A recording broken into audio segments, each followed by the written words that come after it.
Morgan Stewart found her way into the limelight when E! launched Rich Kids of Beverly Hills in 2014. Known for her style, big personality, and literal dream life existence, there's a lot more to this wealthy star than meets the eye. From reality TV to real-life drama, here's the untold truth of Morgan Stewart. You're here. You never thought you'd be here, but this is who you are. And it's okay.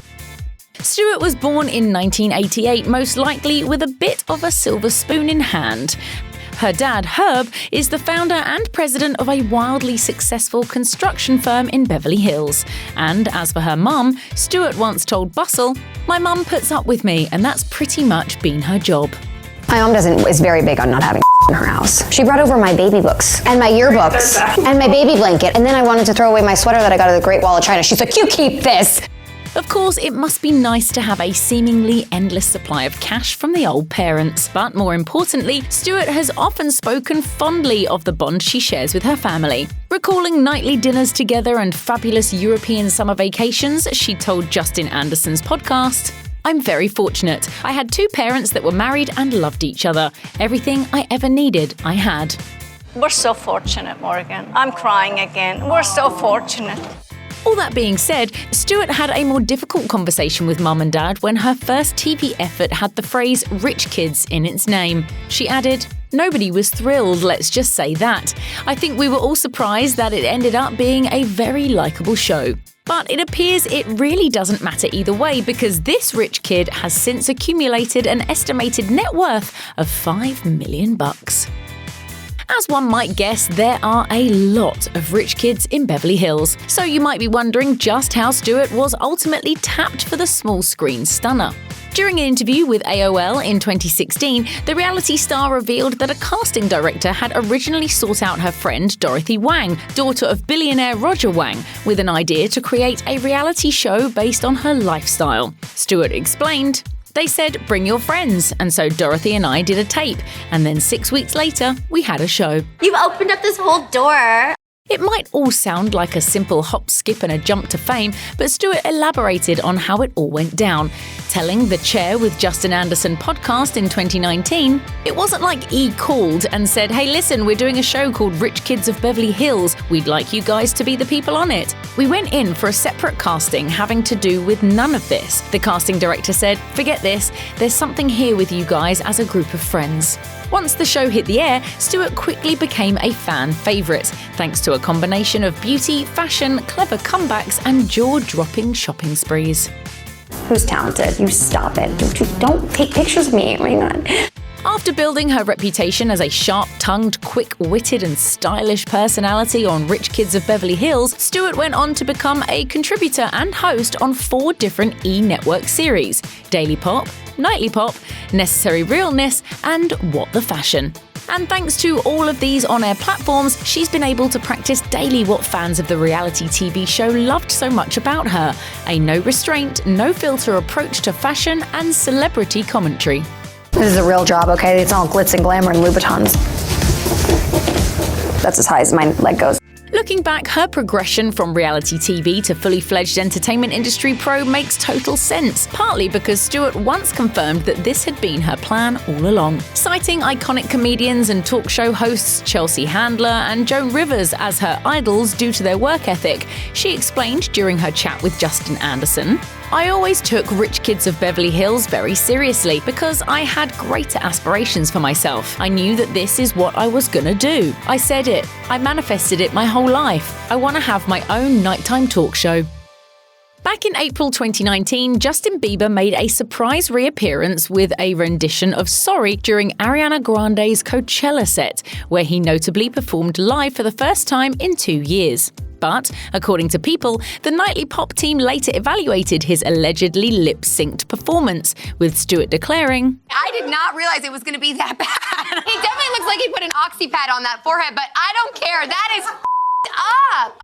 The Canadian pop icon quickly caught wind of the comments and called Stewart out in a series of tweets for, quote, laughing at other people's expense and belittling others. He publicly posted to Stewart, "When are we going to be the kind of people that find joy in adding value to one another and not tearing each other apart?" Meanwhile, Grande fully supported Bieber by posting her own thoughts on Twitter and writing, "People look so ugly when they talk about other people like this. It's crazy. How do people watch like this? LMAO."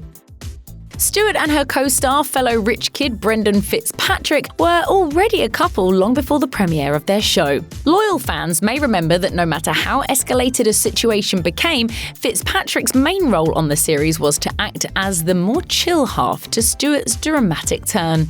A prime example of that would be a signature Stewart meltdown during an anniversary dinner with Fitzpatrick and the rest of her co-stars where, according to Dorothy, she seemingly channeled the Hulk. This is our anniversary. We invited you. That is it. Done. Let's go. Now I'm done. But despite all of these highs and lows, the couple stayed together, and the show's final season focused heavily on Stewart and Fitzpatrick's wedding planning. The pair celebrated their nuptials in May 2016 in an extravagant wedding ceremony on the series finale. And after Rich Kids wrapped, all signs pointed towards the newlyweds sharing a happy life together. It is now my pleasure to present for the first time Mr. and Mrs. Brendan Fitzpatrick. Unfortunately, it wasn't all sunshine and rainbows for the married pair. In March 2019, Stewart found herself at the center of a shocking revelation about her former boss, NBC Universal exec, Bryce Christensen. According to multiple sources cited by Page 6, the two co-workers allegedly shared an inappropriate office relationship, which reportedly included flirting, physical contact, and social media banter. And amid the Me Too movement, multiple employees apparently alerted the Human Resources Department of this alleged behavior, which in turn may have launched an internal investigation. I'm very grateful to be at work every day. Whoa, I'm not trying to be so likable right now. It's just coming out of me. Both parties have since denied any wrongdoing, with Christensen telling Page 6, "Morgan and I have been friends and colleagues for years, and nothing more than that."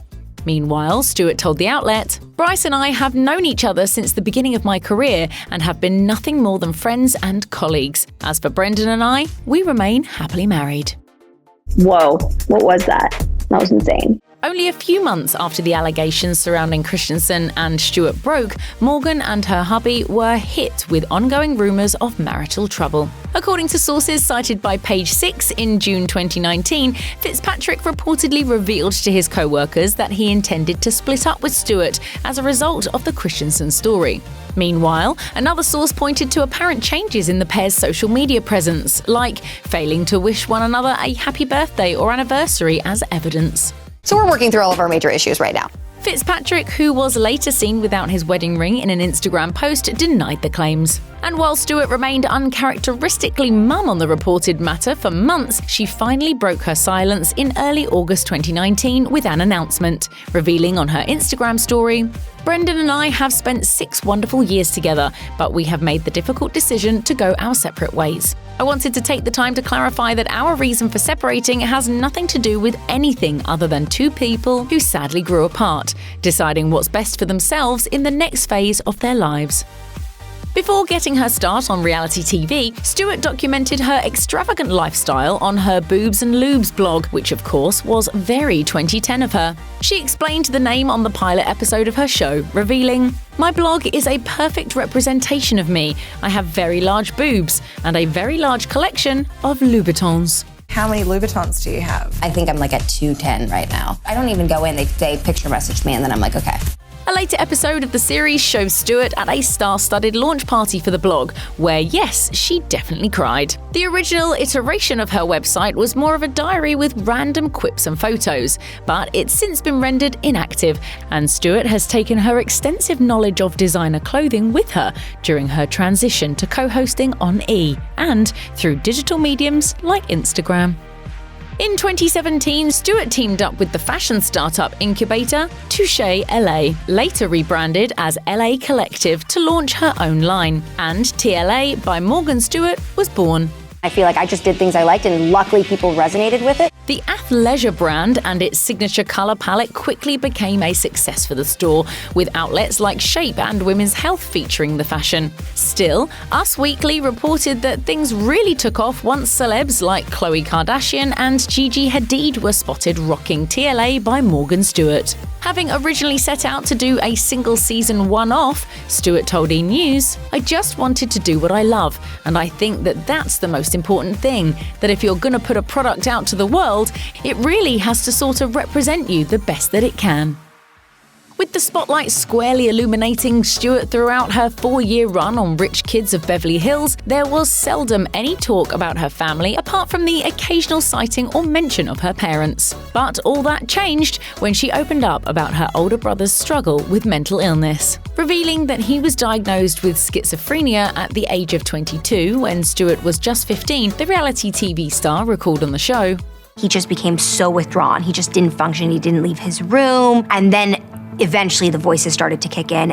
At that point, Stewart's mother had him evaluated, which led to his diagnosis. Stewart added that her brother ultimately moved from Los Angeles to Switzerland, where he was in better spirits. But Stewart did admit that she had never really talked about the matter with anyone, sharing, I think it affects me more than I even am in touch with.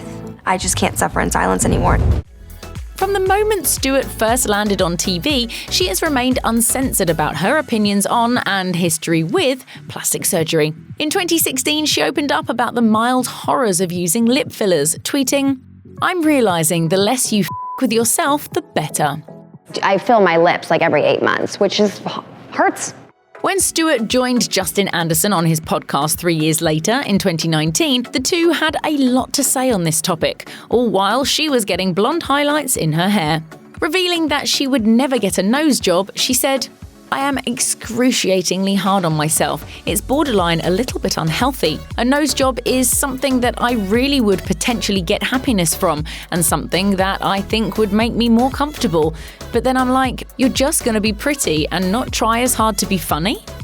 Dating as a famous face can't be easy, and divorce even harder. When Stewart later became a co-host on the celebrity variety show Daily Pop, she openly shared on air about how seeing other celeb couples separate only rekindled her own difficult feelings. But this spunky host doesn't give up that easily. And if you haven't heard, get ready for a spoiler alert. According to People, Stewart started dating a new man in early 2020, Jordan McGraw. What's more, he's another rich kid of Beverly Hills, though not a former castmate from the show. Instead, this musician is the son of Dr. Phil, and apparently the two had dated 10 years earlier, long before Stewart's TV debut, but called it quits. Stewart explained on Instagram Live, "The past year we got back together. Isn't that cute? He was persistent, and I was like, all right." We got locked down in the pandemic, and then 4 minutes into that, we were like, we're bored, we should have a baby. And then we were like, well, let's get engaged, you know what I mean? The rekindled romance turned out to be a lot more than just a comfy rebound. Having gotten together just before quarantine began, the pair hilariously documented their cohabitating adventures together, and then went on to secretly get married in December 2020. To the delight of fans everywhere, the couple welcomed their baby girl, Little Ro, in February 2021. Looks like this rich kid turned mama is gonna have to shell out for some mini lubes ASAP. I mean, I think I'll take to it like a duck to water. Check out one of our newest videos right here. Plus, even more Nicki Swift videos about your favorite celebs are coming soon. Subscribe to our YouTube channel and hit the bell so you don't miss a single one.